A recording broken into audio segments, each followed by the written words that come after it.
Olá, o livro que a gente está lendo é O Poder do Hábito, a página é 148, o trecho de número 28. Então o pesquisador saía da sala. Algumas crianças cediam à tentação e comiam o marshmallow assim que o adulto ia embora. Cerca de 30% delas conseguiram ignorar seus impulsos e duplicar a recompensa quando o pesquisador voltou 15 minutos depois.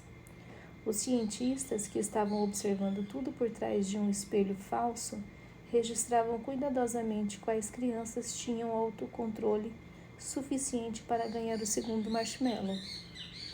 Anos depois, localizaram muitos dos participantes do estudo. A essa altura, eles já estavam no ensino médio. Os pesquisadores perguntaram sobre suas notas e pontuações no SAT, sobre sua capacidade de manter amizades e de lidar com problemas importantes. Descobriram que as crianças de 4 anos que conseguiam adiar a recompensa por mais tempo acabavam tirando as melhores notas e resultados no SAT, que eram 210 pontos mais altos, em média, do que todas as outras. Eram mais populares e usavam menos drogas. Tudo indicava que se você soubesse evitar a tentação de comer um marshmallow quando estava na pré-escola, também saberia como chegar à aula pontualmente e terminar a lição de casa quando ficasse mais velho, e ainda como fazer amigos e resistir à pressão dos colegas.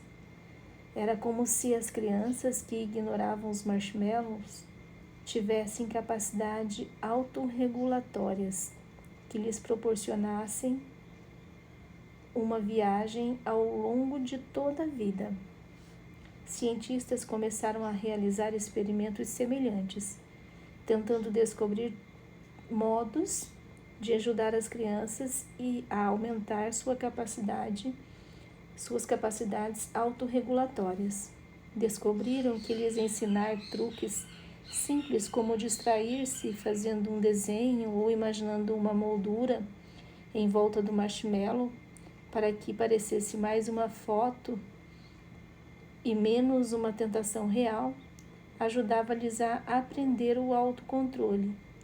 Já nos anos 80, surgiu uma teoria que se tornou aceita de um modo geral.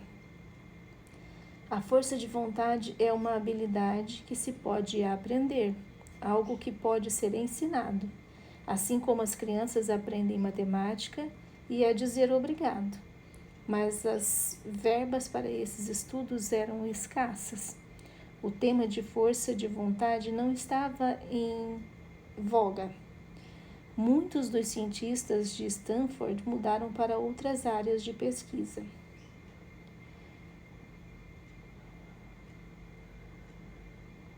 Notinha de rodapé. Nos Estados Unidos, Teste Geral de Aptidão para o Ensino Superior, o SAT.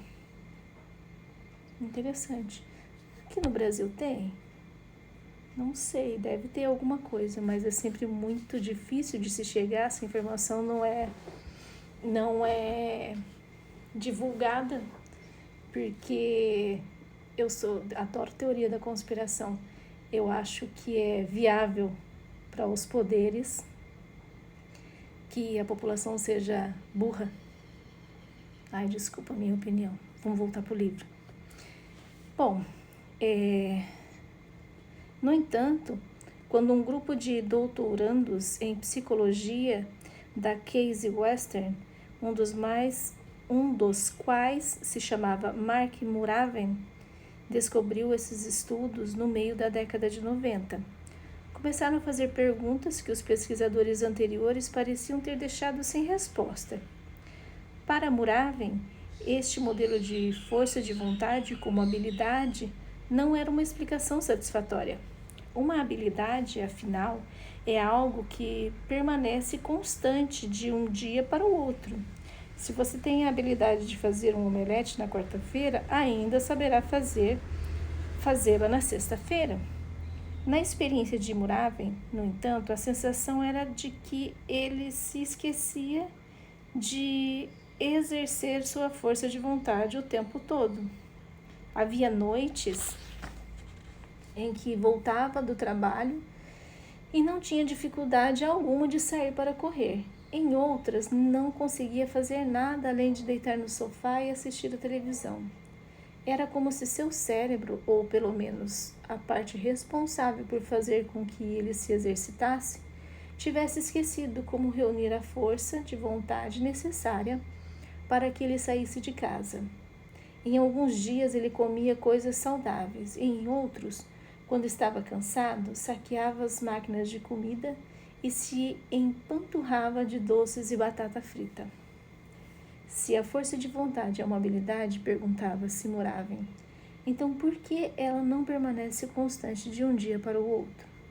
Ele suspeitava que a força era mais complexa que os experimentos mais antigos haviam revelado. Mas como se testa isso no laboratório? Boa pergunta.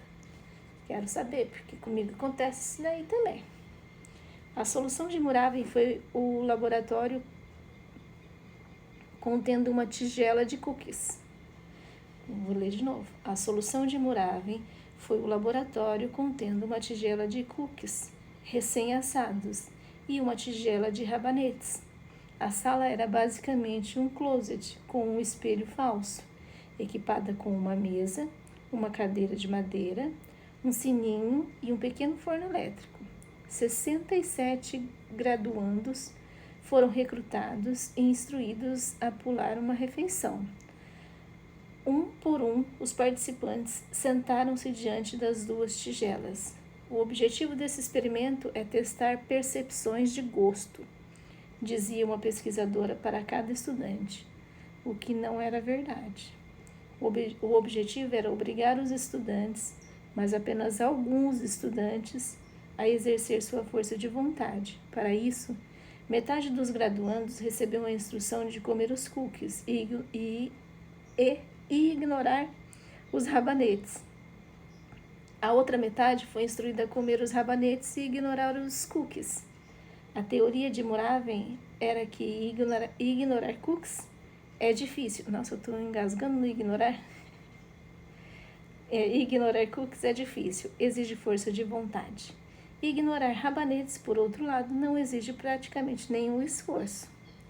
Lembre, dizia a pesquisadora, coma só a comida que foi designada a você. Então saia da sala. Assim que os estudantes se viam sozinhos, começavam a comer. Os comedores de cookies estavam no paraíso. Os de rabanete sofriam uma agonia. Estavam penando muito, forçando-se a ignorar os cookies quentinhos. Através do espelho falso, os pesquisadores observaram um dos comedores de rabanete pegar um cookie, cheirá-lo e, com um misto de desejo e tristeza, depois colocá-lo de volta na tigela. Outro pegou alguns cookies, devolveu e depois lambeu dos dedos o chocolate derretido. Após 5 minutos, a pesquisadora estava de novo na sala. Segundo a estimativa de Muravin, a força de vontade dos comedores de rabanete tinha sido intensamente posta à prova pela instrução de comer o legume amargo e ignorar a guloseima. Os comedores de cookies quase não tinham exercido sua autodisciplina. Precisamos esperar cerca de 15 minutos para que a memória sensorial do alimento que você comeu se dissipe, a pesquisadora dizia a cada participante. Para passar o tempo, ela pediu que eles resolvessem um quebra-cabeça. Parecia relativamente simples, traçar um certo padrão geométrico sem tirar o lápis do papel, nem passar pela mesma linha 2 vezes. Se quiser desistir, dizia a pesquisadora, toque o sino. Ela insinuava que resolver o quebra-cabeça não demoraria muito. Na verdade, o quebra-cabeça era impossível de resolver. Aquele quebra-cabeça não era um passatempo, era a parte mais importante do experimento. Era preciso uma enorme força de vontade para continuar tentando resolver o quebra-cabeça, principalmente quando todas as tentativas fracassavam. Os cientistas se perguntaram, será que os estudantes que já tinham gastado sua força de vontade ignorando os cookies iam desistir do quebra-cabeça mais rápido? Em outras palavras, será que a força de vontade era um recurso finito? De trás do espelho falso, os pesquisadores ficaram observando. Os comedores de cookies, com seus estoques não utilizados de autodisciplina, começavam a trabalhar no quebra-cabeça. De modo geral, pareciam relaxados. Um deles tentou uma abordagem simples, chegou a um beco sem saída, depois começou de novo. E de novo. E de novo. Alguns tentaram por mais de meia hora, antes que a pesquisadora dissesse para eles pararem. Em média, os comedores de cookies passaram quase 19 minutos cada um tentando resolver o quebra-cabeça antes de tocar o sino. Os comedores de rabanete, com sua força de vontade esgotada, agiram de modo completamente diferente. Resmungavam enquanto tentavam resolver o quebra-cabeça. Ficavam frustrados. Um deles reclamou que o experimento todo era uma perda de tempo. Alguns puseram a cabeça na mesa e fecharam os olhos. Houve um que foi ríspido com a pesquisadora quando ela voltou. Em média, os comedores de rabanete se esforçaram durante apenas cerca de 8 minutos. 60% menos tempo do que os comedores de cookies, antes de desistir. Quando a pesquisadora perguntou depois como eles se sentiam, um dos comedores de rabanete disse que estava cansado dessa experiência imbecil. Ficou de mau humor, fazendo as pessoas usarem parte de sua força de vontade para ignorar os cookies. Nós as tínhamos colocado num estado em que estavam dispostas a desistir muito mais rápido. Muravin me disse. Já houve mais de 200 estudos sobre essa ideia desde então, e todos concluíram a mesma coisa. Força de vontade não é só uma habilidade. É um músculo, como os músculos dos seus braços ou pernas, e ela fica cansada quando faz muito esforço. Por isso, sobra menos força para outras coisas. Os pesquisadores se basearam nessa descoberta para explicar todo tipo de fenômeno. Alguns sugeriram que isso ajuda a esclarecer por que pessoas bem-sucedidas em outros âmbitos sucumbem a casos extraconjugais, que têm mais chances de começar tarde da noite após um longo dia exercendo a força de vontade no trabalho. Interessante. Ou porque bons médicos cometem erros primários, o que ocorre com maior frequência depois que o médico terminou uma tarefa longa e complicada, que exige concentração intensa. Se você quer fazer alguma coisa que exige força de vontade, como sair para correr depois do trabalho, precisa preservar seu músculo da força de vontade durante o dia, Muravin me disse. Se você gastá-lo cedo demais em tarefas entediantes, como escrever e-mails ou preencher formulários de despesas complicados e chatos, toda a força terá se dissipado quando você chegar em casa.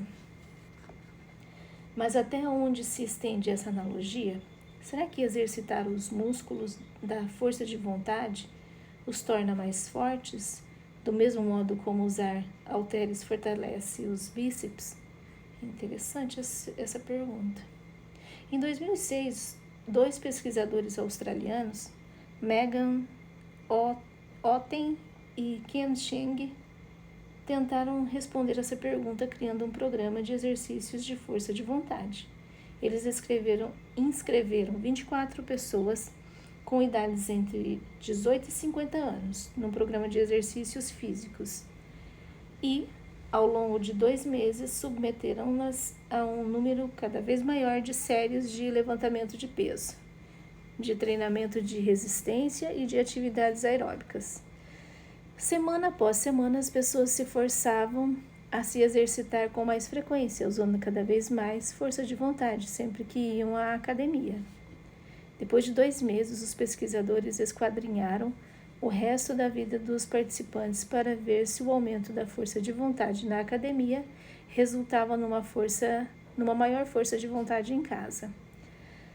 Antes de o experimento começar, a maioria dos sujeitos eram de sedentários assumidos. Agora eles estavam em melhor forma física, é claro, mas também estavam mais saudáveis em outras partes de suas vidas.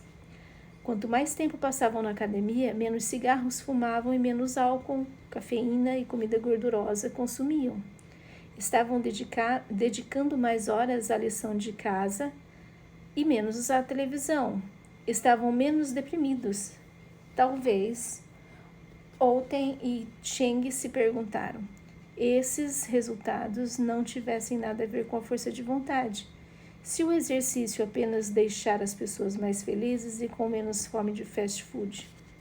Então, projetaram outro experimento. Dessa vez, inscreveram 29 pessoas num programa de gerenciamento de dinheiro de 4 meses. Definiram metas de poupança e pediram aos participantes que se privassem de luxos, tais como comer em restaurantes ou ir ao cinema. Pediu-se aos participantes que mantivessem registros detalhados de tudo o que compravam, o que foi maçante no começo. Mas por fim as pessoas desenvolveram a autodisciplina necessária para anotar cada compra. As finanças dos participantes melhoraram conforme eles avançavam no programa. E o mais surpreendente, eles também fumaram menos cigarros e beberam menos álcool e cafeína. Em média, 2 xícaras de café a menos, 2 cervejas a menos e, entre os fumantes, 15 cigarros a menos por dia. Comeram menos comida industrializada e ficaram mais produtivos no trabalho e na escola. Era como o estudo dos exercícios físicos. Conforme as pessoas fortaleciam seus músculos da força de vontade numa parte da sua vida, na academia ou num programa de gerenciamento de dinheiro, essa força transbordava para o que eles comiam ou para o seu empenho no trabalho. Uma vez que a força de vontade se tornava mais poderosa, ela afetava tudo. Outen e Cheng fizeram mais um experimento. Inscreveram 45 estudantes num programa de melhoria acadêmica focado em criar hábitos de estudo. Previsivelmente, a capacidade de aprendizagem dos participantes melhorou e os estudantes também fumaram menos, beberam menos, assistiram menos televisão, se exercitaram mais e se alimentaram de forma mais saudável. Embora todas as coisas jamais tivessem sido mencionadas no programa acadêmico. Novamente, conforme seus músculos da força de vontade se desenvolveram, os bons hábitos pareceram transbordar para outras partes da sua vida.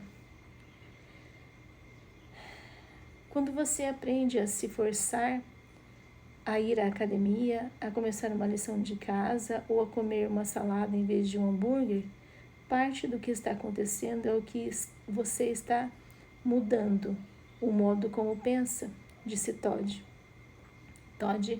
Hatterton, um pesquisador de Dartmouth, que trabalhou em estudos sobre a força de vontade.